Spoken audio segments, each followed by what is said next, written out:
예, 죄에서 어떤 나라는 말씀을 가지고 내받기를 원합니다. 사람은 누구나가 다 행복하게 살기를 원합니다. 행복을 꿈꾸고 있습니다. 그러나 이제 우리 주변에 보면 나는 정말 행복하다, 행복한 삶을 살고 있다 이렇게 말하는 사람들은 만나기가 쉽지 않은 것 같습니다.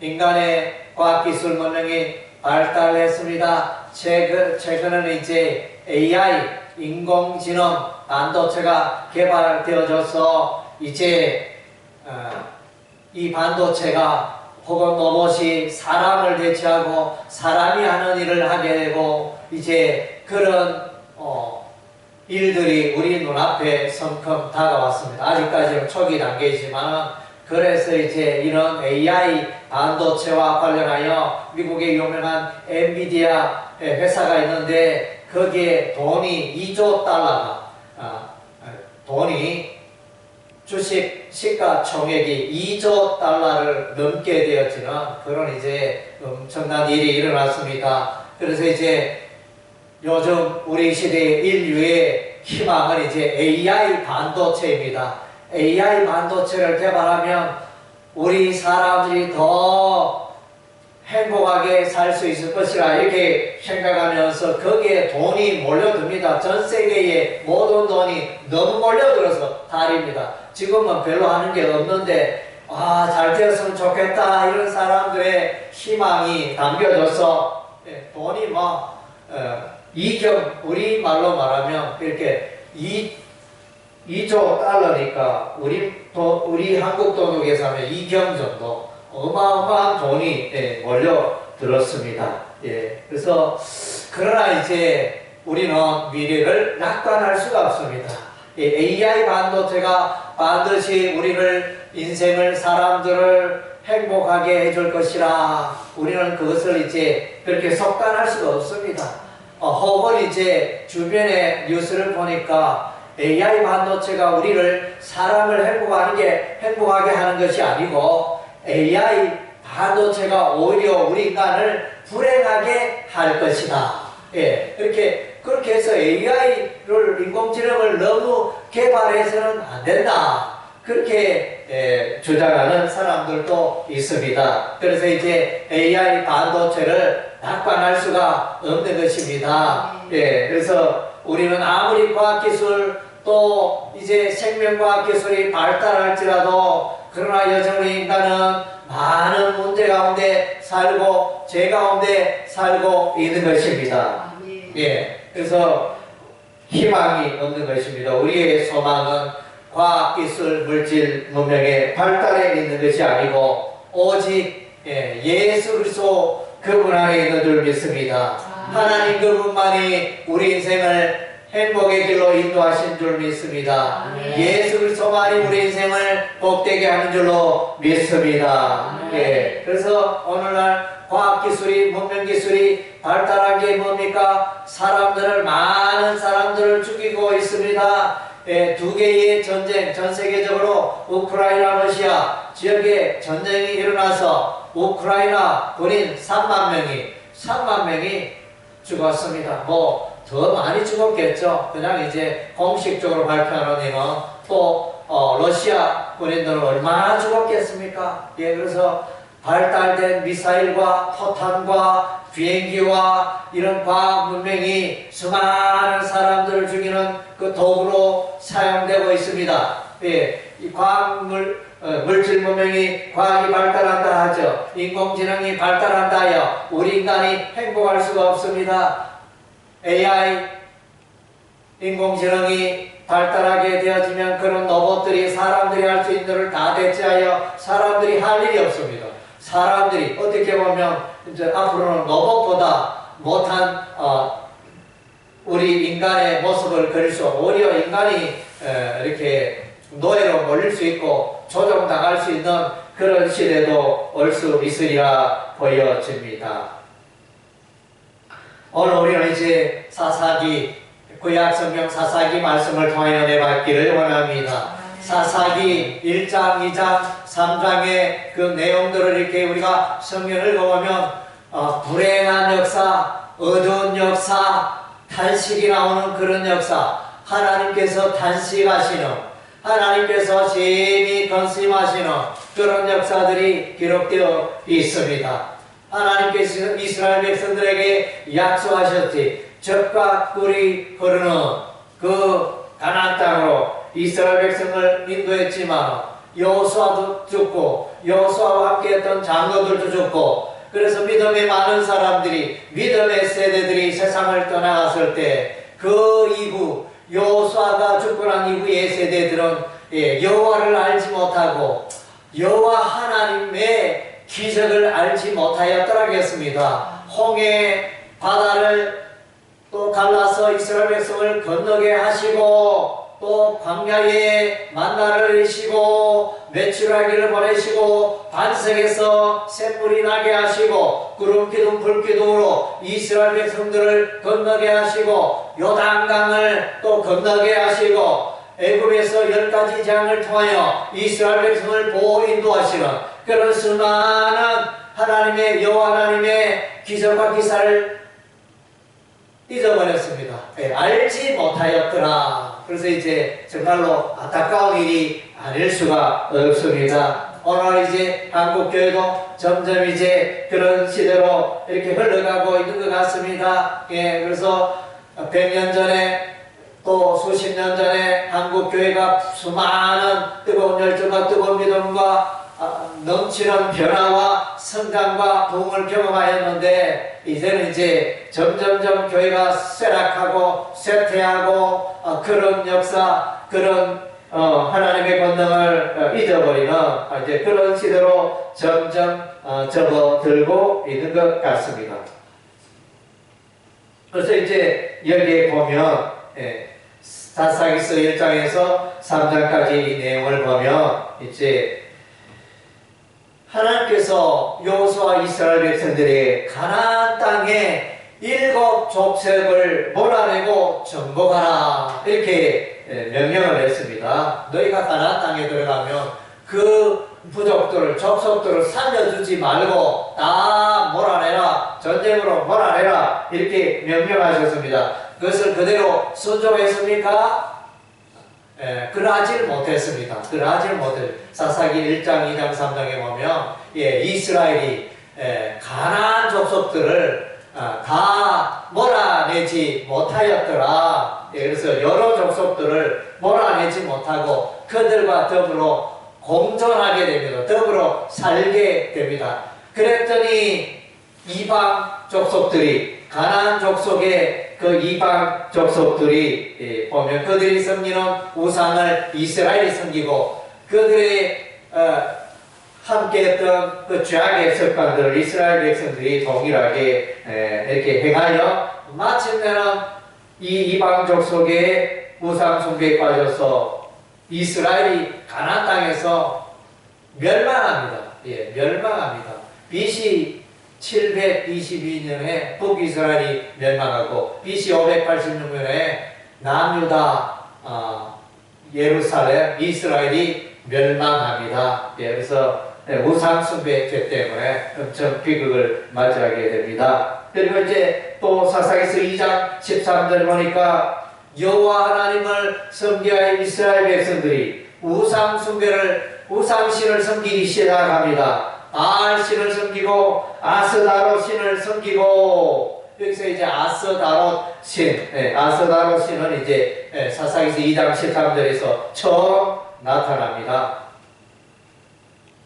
그래서 이 말은 뭡니까? 하나님께서 이스라엘 백성을 애굽에서 인도하여 가나안 땅에 인도한 것은 이들로 하여금 하나님의 율법의 말씀 따라 살고 죄를 멀리하고 거룩한 삶을 살아가도록, 여호와 하나님을 예배하면서 살아가도록 그렇게 인도했는데, 우상신을 섬기며 죄 가운데 살아가는 이런 모습으로 변질되어 있다는 것입니다. 하나님의 마음이 심히 아픈 상태입니다. 그래서 이제 여호수아가 죽은 후에 이스라엘 백성은, 이스라엘의 자손들은 여호와를 알지 못하고 여호와의 그 능력과 기사를 알지 못하였더라. 이렇게 성경은 기록하고 있습니다.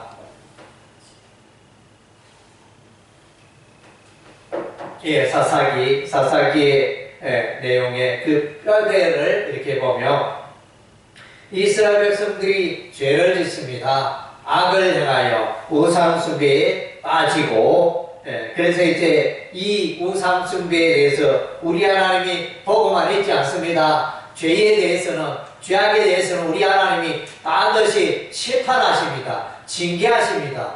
매를 드십니다.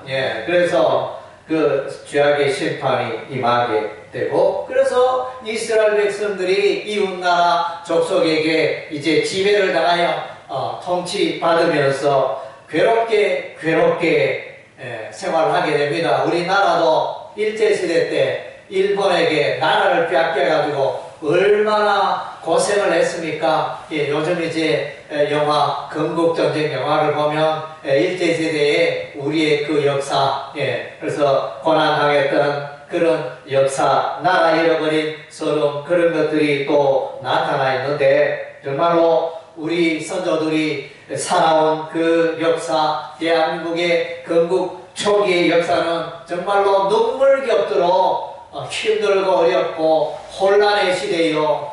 정말로 그런 이제 가슴 아픈 그런 이제 역사들로 가득했지만 마침내 자유 대한민국을 세웠던 것입니다. 그래서 아멘. 이스라엘 백성들이 죄 가운데 살아가서 하나님의 심판을 받고, 그래서 이제 이들이 회개하고 하나님의 이름을 부르며 하나님이여 우리를 살려주옵소서, 하나님이여 우리를 구원하여 주옵소서, 이렇게 하나님의 이름을 부르면 하나님께서 그들을 긍휼히 여기고 불쌍히 여기셔서 하나님께서 이제 사사를 보내주죠. 사사는 재판관, 백성의 리더 사사를 보내줍니다. 그래서 이제 이 사사를 통하여 이제 이스라엘이 구원받고 해방되고 자유하게 되어 나라의 주권을 찾게 되어서는 이제 이런 일들, 죄와 심판과 구원의 이 구조 사이클이 사사기서의 주된 뼈대가 되어집니다.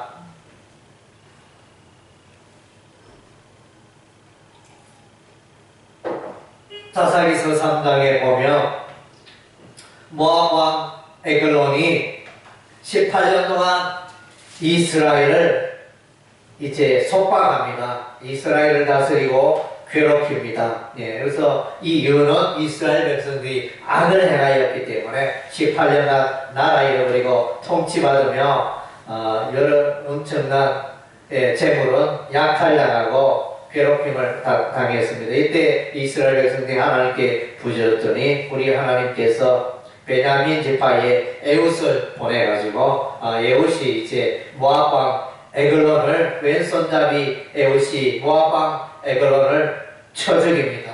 그래서 어느 날 왕을 면담하러 왔습니다. 이렇게 말하면서 에웃이 나아가 은밀히 면담하는 중에 1대1로 있을 때 칼로 쳐 죽입니다. 찔러 모압 왕의 그놈을 찔러 죽이는 이런 이제 일이 일어납니다. 그리고 이제 이스라엘 백성들은 또 이렇게 죄 가운데 살아갑니다. 우상을 숭배하고 하나님을 예배하지 않고 하나님의 말씀에 귀를 기울이지 않고 자기 마음대로 자기 생각대로 그렇게 인생을 살아갑니다. 하나님이 어디 있느냐, 잘 먹고 잘 살면 되지, 의식주 그것만 생각하면서 그렇게 살아갔을 때 악을, 하나님 목전에 악을 행하며 살아갔을 때 하나님께서 이웃에 가나안 왕 야민을 보내가지고 이스라엘을 정복하게 하십니다. 20년 동안 가나안 왕 야빈이 이스라엘을 다스렸습니다. 수많은 고난과 고초를 겪고 비참한 인생을 살다가 그래서 하나님을 찾습니다. 하나님이여 우리를 구원해 주시옵소서, 하나님이여 우리를 살려주옵소서, 우리가 너무 힘들어이다, 이렇게 기도를 하며 하나님께서 사사를 보내시는데 에브라임 지파 더보라를 보내줍니다. 더보라가 남자입니까? 여자입니까? 여자입니다. 여자 사사 더보라를 보냅니다. 남자들은 뭐 하고 있는지. 남자가 아무나 안 나서니까 여자가 나서서 여장부 더보라가 나서서 이제 이스라엘 나라를 구원합니다. 예. 그리고 이제 또 이스라엘 백성들이 하나님 앞에 하나님 보시기에 악을 행하며 살아갑니다. 그래서 우리 하나님이 미디안 족속을 보내어서 이스라엘을 약탈하고 이스라엘을 7년 동안 괴롭혔습니다. 그래서 이제 또 하나님께 기도하였더니 하나님께서 사사를 보내주는데 므낫세 지파에 기도원을 보내줍니다. 그래서 이제 이 기도원이 미약하고 심히 미약한 이 기도원이 나서서 이스라엘을 구원합니다. 미디안 족속을 미디안의 연합군을 쳐부수고 이제 이스라엘이 자유롭게 살게 되어집니다. 13장에 또 이스라엘 백성들이 하나님 앞에 악하게 살아갑니다. 우상을 숭배하고 죄를 짓고 악하게 살아가니까 우리 하나님께서 또 이웃나라 블레셋을 보냅니다. 예, 블레셋을 보냅니다. 블레셋 족속이 이스라엘을 무려 40년간 이스라엘을 통치하고 다스리고 지배하고 속박하고 노예로 삼고 약탈하고 그래서 엄청난 그런 이제 비극이 일어났습니다. 그래서 이제 이들이 또 하나님께 이스라엘 하나님께 부르짖으니 우리 하나님께서 이제 단 지파의 사사 삼손을 보내십니다. 그래서 이제 이 삼손이 블레셋을 쳐부수고 또 이스라엘을 자유롭게 합니다. 그래서 이제 이것은 뭡니까? 계속 이제 이런 내용들이 악순환이 반복되고 있어요. 죄를 짓고 그러면 우리 하나님이 매로 치시고 그러면 이스라엘 백성들이 또 괴롭힘을 당하다가 또 하나님이여 이러면서 또 회개하고 하나님의 이름을 부르면 또 우리 하나님 구원해 주시고 또 이들이 그러다가 또 하나님을 잊어버리고 하나님의 은혜를 잊어버리고 또 죄 가운데 살고 율법의 말씀을 무시하고 우상을 숭배하고 이렇게 살아가면 우리 하나님이 또 가시와 같이 이스라엘 백성을 찌릅니다. 이웃 족속의 나라들을 보내어서 그래서 모압 족속을 보내고 가나안 족속을 보내고 미디안 족속을 보내고 블레셋 족속을 보내어서 이스라엘을 괴롭히는 것입니다. 이런 역사가 반복이 되는데 정말로 죄가 엄청나게 끈질기고 죄악의 삶을 계속 반복하고 있는 이스라엘 백성들의 모습을 보게 되어집니다. 우리 하나님께서 광야에 구름기둥 불기둥으로 이스라엘 백성을 인도하실 때 40년 동안 인도하실 때 이 백성이 10번이나 나를 시험하였도다. 그렇게 우리 하나님이 하나님을 10번이나 대적하는 이런 일들이 일어났습니다. 죄의 악순환이 계속될 때 사사를 보내줘 구원했습니다. 이 사사는 장차 오실 메시아 예수 그리스도를 예표하는 인물이 되어집니다. 그래서 사사가 와서 이스라엘 구원하는데 이제는 죄악으로부터 계속 끊임없이 반복되는 이 죄로부터 메시아 예수 그리스도가 오셔서 온전히 죄의 올무에서 자유케 해주시고 해방시켜 주시는 것입니다. 할렐루야. 그래서 우리는 예수를 믿어 죄의 올무에서 벗어나게 된 것입니다. 죄의 뿌리에서 우리가 벗어나게 된 것입니다. 아멘. 오늘 이제 제가 이제 최근에 구약 성경을 읽으면서 발견한 내용은 우리는 이제 흔히들 생각해 예수님은 베들레헴 땅에 아기 예수가 육신으로 사람의 모양으로 이 땅에 오신 게 예수님이 육신을 입고 이 땅에 처음 오셨다 이렇게 이제 이해를 하는데 구약 시대도 예수님이 오셨어요. 구약 시대도 예수님이 오셨어요. 예수라는 이름은 없지만은 여호와의 사자, 여호와의 사자라는 이름으로 예수님이 오셨어요. 그래서 그 모습은 예수님의 그리스도의 현현이 되어집니다. 구약시대는 예수님이 없었는 게 아니잖아요. 삼위일체 하나님, 성부 하나님, 성자 하나님, 성령 하나님. 구약시대는 예수님이 계셨어요. 신약시대만 예수님이 나타나고 일하는 게 아니고 구약시대도 예수님이 일하신 것을 보게 되어집니다. 사사기서도 그런 내용이 나타나 있어요.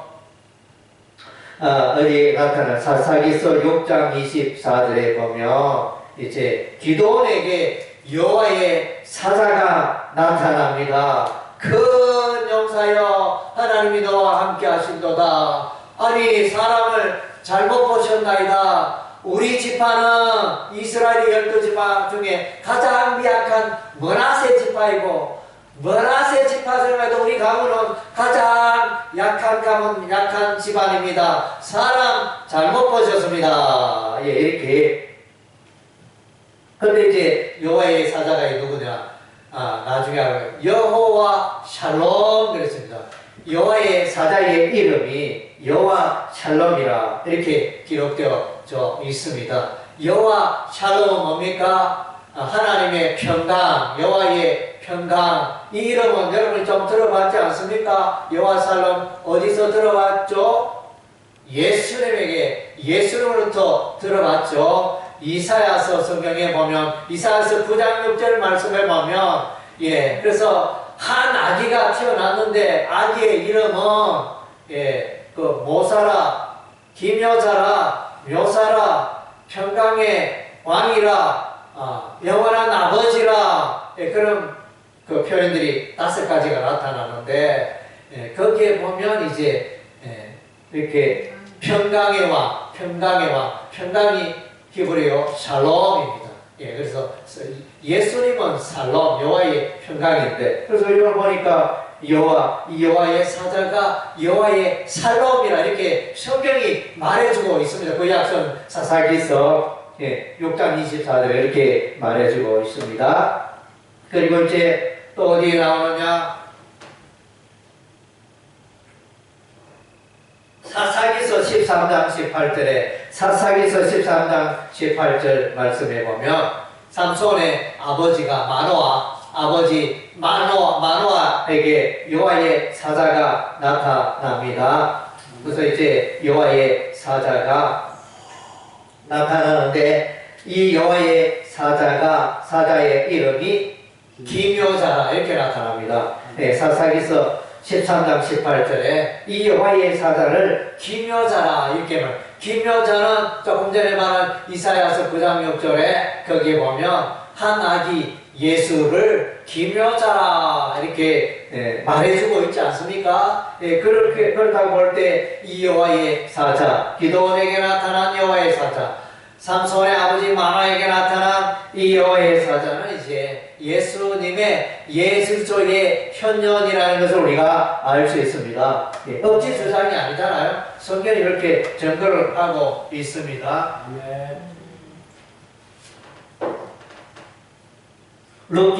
룻기서를 우리가 읽어보면 룻기서가 왜 기록이 되어져 있을까? 그래서 우리가 구약 성경은 창세기, 출애굽기, 레위기, 민수기, 신명기, 여호수아 다음에 사사기 다음에 룻기 다음에 사무엘상, 사무엘하 이렇게 이어집니다. 그래서 이제 거기에 사사기서 다음에 룻기가 왜 등장했을까? 그래서 이제 사사 시대는 뭡니까? 혼란의 시대, 왕이 없었던 시대에 그런 혼란의 무질서의 시대, 죄악의 시대, 구원자가 필요했다. 구원자가 필요하다. 그것이 보여주는 게 사사기서고, 룻기서는 이제 구원자를 말해주고 있습니다. 그 메시아, 구원자 메시아를 말해주고 있는 게 룻기서가 됩니다. 그래서 이제 거기에 나오미가 나오고 시어머니 나오미의 며느리 모압 여인 룻이 나타나고 이 룻이 베들레헴 이스라엘로 돌아가서 보아스와 결혼해서 아들을 낳았는데 그 아들의 이름이 오벳 오베드, 오베. 이 오베에서 이세를 낳고 이세는 다윗을 낳았더라. 그래서 이제 다윗의 메시아의 조상 족보에 대해서 구원자가 어떻게 오는가, 구원자의 뿌리에 대해서 설명해 주고 있습니다. 다윗의 아버지는 이세, 다윗의 할아버지는 오베, 다윗의 정조 할아버지는 보아스, 다윗의 고조 할아버지는 살몬. 이 살몬은 누구냐? 기생 라합과 결혼했습니다. 살몬과 이렇게 기생 라합이 여호수아서 3장에 나오는 그 기생 라합, 여리고성의 기생 라합이 살몬과 결혼하여 낳은 그 아들이 보아스고, 보아스는 이제 또 오베드를 낳고, 그렇게 다윗의 가문, 메시아의 가문을 말해주고 있는데, 그래서 우리가 마태복음 1장 1절에 오면 아브라함과 다윗의 자손 예술소의 세계라, 아브라함이 나오고 다윗이 나오고 예수님이 나오고, 그래서 이제 룻기 다윗을 소개하고 해서 다윗을 소개하는데 사무엘상과 사무엘하 그 주된 주인공이 누구죠? 다윗입니다. 다윗이 사무엘상의 주인공이 다윗이고 사무엘하의 주인공이 다윗이고, 그래서 이제 메시아의 구원자의 그 뿌리를 설명하고 있는 것입니다. 아멘. 그래서 이제 사사기에서 보여주는 건, 사사기에서 보는 우리가는 죄 가운데 살아간다. 그 죄악의 뿌리를 정말로 제거하기가 너무너무 힘들고 어렵다. 그래서 우리 예수 없다음에 3살 버릇 8까지 간다. 그 어떻게 보면 죄악의 습성, 죄악의 습성은 좀처럼 아무리 교육을 해도 바뀌어지지 않는다는 것입니다. 그래서 로마서 1장과 2장, 로마서 1장에는 이방인의 죄, 로마서 2장은 유대인의 죄. 그래서 이방인이나 유대인이나 다 죄인이다. 다 예수 십자가의 보혈로 구원받아야 할 죄인이다. 이렇게 말씀해 주고 있습니다. 로마서 3장 23절에 모든 사람이 죄를 범하였으니 하나님의 영광에 이르지 못하더니 모든 사람, 세상의 모든 사람 하나님 앞에 죄인이다. 로마서 5장 12절 한 사람 아담으로부터 죄가 오고 이 죄가 세상에 들어오고 죄로 말미암아 이 세상에 사망이 왔다. 그래서 죄 때문에 사망이 왔다. 그래서 말씀에 아담으로부터 죄가 출발했다. 로마서 5장 12절의 말씀. 로마서 6장 23절 죄의 삭은 사망이요 하나님의 연사는 그리스도 예수 안에 있는 그리스도 예수 우리 주 안에 있는 영생이니라. 그래서 거기서 보면 이제 죄의 값은 사망이다. 죄에 대해서는 심판, 징계가 반드시 있다는 것입니다. 죄의 값은 사망이다. 죄값은 사망입니다. 히브리서 9장 27절 한 번 죽는 것은 사람에게 정하신 것이요 그 후에는 심판이 있으리니 사람은 누구나 다 죽는데 그 심판하게 됩니다. 심판, 죄로 말미암는 하나님의 심판이 있다는 것입니다. 그래서 불신자들, 예수 믿지 않는 사람들은 다 하나님의 심판을 받아 지옥불에 던져진다는 것입니다. 하나님의 심판이 기다리고 있다는 것입니다. 이 땅에 있는 동안 돈 잘 벌고 잘 먹고 잘 살고 하지만은 그가 예수를 믿지 않고 그가 하나님과 관계없이 사는 인생은 지옥불에 던져지는 그런 이제 형벌이 있다는 것입니다. 아멘. 그리고 이제 구원의 역사를 말해주고 있는데 사람은 이방인이나 유대인의 죄인이고 그 죄에 대해서 우리 하나님이 심판하여 지옥 멸망으로 사망길로 가게 되고 하나님의 심판이 기다리고 있는데 그런데 이제 구원자 예수님이 이 땅에 오셨습니다. 예, 로마서 5장 8절에 우리가 아직 죄인이었을 때 그리스도께서 우리를 위하여 죽으심으로 하나님께서 우리에게 대한 자기의 사랑을 확증하셨느냐. 예, 우리의 죄를, 우리가 해결할 수 없는 죄를 해결하시기 위해서 예수님이 오셨습니다. 그래서 세례요한은 예수님을 향하여 요한복음 1장 29절에 보라 세상 죄를 지고 가는 하나님의 어린 양이로다. 예, 그래서 이제 죄를, 인류의 죄를 해결하신 예수님을 말씀해 주고 있습니다. 요한복음 3장 16절에 하나님이 세상을 이처럼 사랑하사 독생자를 주셨으니 이는 저를 믿는 자보다 멸망치 않고 영생을 얻게 하려 하심이라. 할렐루야. 예, 하나님께서 세상을 구원하시기 위해서 그 아들 예수님을 땅에 보내신 그 예수를 믿는 자는 영생, 영원한 생명을 선물로 얻는 것입니다. 할렐루야. 그래서 이제 로마서 5장은 두 사람을 소개합니다. 한 사람은 아담이요, 한 사람은 예수님, 제2아담 예수 그리스도를 소개하고 있습니다. 아담 때문에 죄악의 인생을 살지만 예수님 때문에 거룩한 인생, 의의 인생을 살게 됨을, 의의 선물을 받게 됨을 로마서 5장은 말씀하고 있습니다. 예수 믿으면 죄인 되었던 자가 하나님 앞에서 의인이 된다. 예, 그래서 사망에 이르게 될 자가 영생을 소유하게 된다. 영생의 선물을 받는다. 로마서 5장에 말해주고 있습니다. 예, 그리고 이제 마가복음 7장 21절에서 마가복음 7장 21절 23절 죄가 우리의 마음속에서 나온다 그랬습니다. 그래서 옹달샘에 끊임없이 맑은 샘물이 흘러 뿜어져 나오듯이 죄가 사람들의 마음속에서 이 심령에서 끊임없이 뿜어져 나온다, 솟아 나온다. 그것이 그래서 우리의 심령은, 사람의 심령은 더럽고 오염되어 있다. 그래서 입을 열면 욕을 행하고 악을 계획하고 그렇지 않습니까? 사람은 입만 열면 상대방을 이렇게 욕을 하고 또 생각하면 늘 죄악의 생각을 하고, 그래서 우리의 심성이 타락되고 오염되어 있기 때문에 그러하다는 것입니다. 그래서 에레미야 선지자는 이스라엘 백성들을 향하여, 이스라엘 백성들 예루살렘이 멸망 직전에 에레미야 선지자는 이렇게 말합니다.